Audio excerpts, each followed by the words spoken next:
ह्रीङ्कारासनगद्भिदानलसिकां सौः क्लीं कलां बिभ्रतीं सौवर्णाम्बरधारिणीं वरसुताधौतां त्रिनेत्रोज्ज्वलां वन्दे पुस्तकभाषमङ्कुशधरां सृग्भूषितामुज्ज्वलां त्वां गौरीन्द्रभ्रां परात्प्रगणां श्रीचक्रसञ्चारिणीम् ओं श्री पिजवाड़ कनकदुर्गादेव्यै नमः।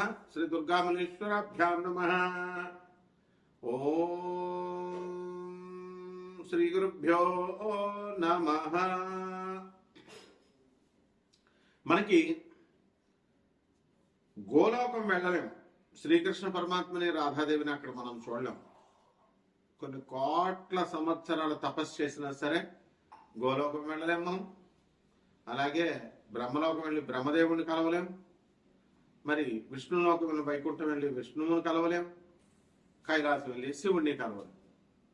అందుకని ఇక్కడున్న అమెరికాకి వెళ్ళాలంటేనే బోల్డ్ డబ్బు, బోల్డ్ వ్యవహారం, 24 గంటల విమాన ప్రయాణం. విమానం ఉంది కాబట్టి, విమానం లేకపోతే ఎలా వెళ్తాం? అసలు వెళ్ళలేం కదా. ఆ విధంగా ఈ యొక్క బ్రహ్మ పదార్థాన్ని అంటే దేవుణ్ణి, ఆ భగవంతుడు గురువు కాబట్టి మనం కలవలేము ఆయన. అందువలన గురు రూపములో ఆయన మనకి భూమి మీదకి శ్రీకృష్ణ పరమాత్మగా అవతరించాడు. రాముడిగా మనకి అయోధ్యలో పుట్టాడు. శ్రీకృష్ణుడిగా మనకి మధురలో పుట్టాడు, గోకులంలో పెరిగాడు.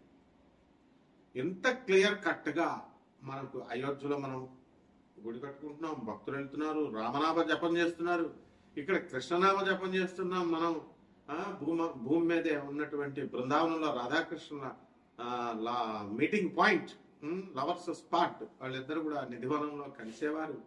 ఇవన్నీ కూడా వాటికి సింబాలిక్ రిప్రజెంటేషన్స్. మనకి ఇప్పటికి కూడా మనకి ఈ నిధివనము, ఈ బృందావనము ఇవన్నీ ఉన్నాయి.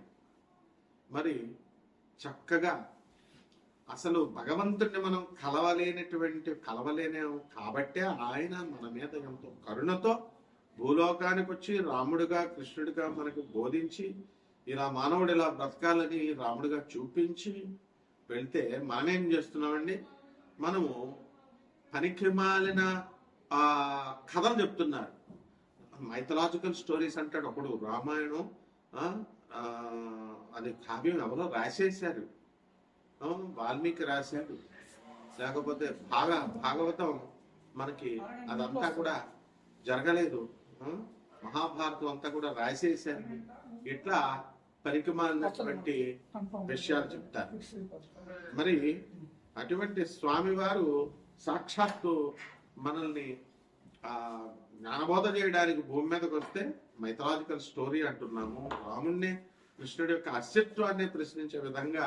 మరి ఆ కావ్యమే తప్పు, ఆ కావ్యమే రామాయణ కావ్యమే మైథలాజికల్ స్టోరీ, అది పురాణాలన్నీ కల్పితాలంటే రాముడు కృష్ణుడు కల్పితాలనా? మరి ఏమైపోయారు? మరి ఇక్కడ మనకి కృష్ణుడు పుట్టాడు కదా, మరి మధురలో రాముడు పుట్టాడు అయోధ్యలో. మరి ఇవన్నీ ఎందుకు చేస్తున్నాం మనం? అంత రామనామ మంత్రం కొన్ని వేల సంవత్సరాల నుంచి రామ మంత్రాన్ని జపం చేస్తున్నాం. కొన్ని లక్షల సంవత్సరాల నుంచి తారక మంత్రం మనం జపం చేస్తున్నాం. మరి మామూలు మధ్యలో వచ్చినటువంటి వాళ్ళు ఇప్పుడు వాళ్ళందరి పేర్లు మనం జపం చేస్తామా? కొద్ది కాలం ఉంటుంది, వాళ్ళది అదృశ్యమైపోతుంది. అంటే దీన్ని బట్టే మనకి అర్థమవుతుంది అనమాట. కాబట్టి గురుమండల మనం సంతోషించాలి. మనతో కాంటెంపరీస్ గా ఉన్నారు, మన భూమి మీద కాలు పెట్టారు. అసలు మనం బ్రహ్మలోకానికి గెంటేస్తారు మనం రాజు. అటువంటిది మన భూమి మీద ఆయన స్వామివారితో మనం ఉన్నాము అనే కృతజ్ఞతాభావంతో వారు చెప్పినటువంటివన్నీ కూడా నేర్చుకుని మనం ఆదర్శవంతంగా బ్రతకాలి. ఇది గురుమండల వ్యవస్థ బాగున్న వాళ్ళకి అర్థమవుతుంది. ఇక్కడ ఏంటంటే జాతక శాస్త్రంలో గురుడు శుక్రుడు ఇద్దరు కూడా మరి గురువులుగా పరిగణించబడ్డారు. గురువేమో బృహస్పతి దేవతల గురువయ్యాడు. మరి శుక్రాచార్యుల వారు రాక్షసుల గురువు అయ్యాడు. మొట్టమొదటిగా పాపం దేవతల గురువు కావాలనుకున్నాడు, అదృష్టం కలిసి రాలేదు. అందువలన ఆయన్ని రాక్షసుల గురువు కావాల్సి వచ్చింది. ఆ రాక్షసుల గురువు అయినప్పటికీ కూడా ఆ రాక్షసుల యొక్క క్షేమాన్ని ఆయన కోరి ఎంత ప్రతి క్షణం కూడా ఆయన మంచిగా చెప్తున్నప్పటికీ కూడా వీళ్ళు వినకుండా ఆయన్ని ఎదిరించడం, ఆయన చెప్పిన మాట వినకుండా వాళ్ళు పతనమైపోవడం. ఈ లాస్ట్కి మన యొక్క చక్రవర్తి బలి, రాక్షస చక్రవర్తి బలి కూడా అదే విధంగా అయిపోయాడు. కాబట్టి ఇదంతా మనకి గురువు యొక్క కృప ఉండాలి. ఆ బృహస్పతి కూడా శుక్రాచార్యుల వారికి నమస్కారం పెడతాడు. శుక్రాచార్యుల వారి శిష్యుడు అతను. కాబట్టి శుక్రాచార్యుల వారి ఎంత మహా మేధావి అంటే మొత్తం అసలు కనీసము విష్ణుమూర్తి కూడా చేత. మీనరాశి, ఈ మీనరాశి వారికి అందరికీ కూడా మనకి ఈ యొక్క ఏల్నట్స్ జరుగుతుంది. దీని ప్రభావం వల్ల మనకి అందరు కూడా అపనిందల పాలవడానికి అవకాశాలు అధికంగా కనబడుతుంది. ఇప్పుడు మీరు హీరో శివాజీని తీసుకోండి, అనవసరంగా పాపం అభాస్పాలైపోయాయి. ఏవో కొన్ని పదాలు తప్పుగా దొర్లి అవి మహిళా లోకానికి ఆగ్రహంగా మారడం, కొన్ని మహిళా సంఘాలు అన్నీ కూడా మనకి వ్యతిరేకమైపోయింది. అంటే కొంతవరకు మెజారిటీ వరకు ఆయన సపోర్ట్ చేసినప్పటికీ కూడా కొంతవరకు రివర్స్ అయింది కదా. ఆ విధంగా మీకు కూడా స్త్రీల జోలికి కనుక వెళితే ఫిబ్రవరి 1, 2026 సంవత్సరం వరకు కూడా పచ్చడి అయిపోతారనమాట. కాబట్టి ఆడవాళ్ళ మధ్య గొడవలు జరగడం ఇలాంటివన్నీ కూడా మీకు జరగడం జరుగుతాయి. అదేవిధంగా ఈ రాశి వారికి అందరికీ కూడా మనము ఏం చేస్తామండి అని అంటే మనకి వివాహాలు మనకి ఫిబ్రవరి 1వ తారీఖు వరకు 2026 సంవత్సరం వరకు కూడా మీకు జరగవు.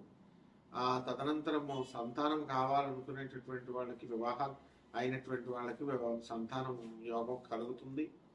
అలాగే మీ పిల్లల్ని చూసుకుంటూ మీరు చాలా ఆనందంగా మీరు గడపడం అనేటటువంటివి జరుగుతాయి.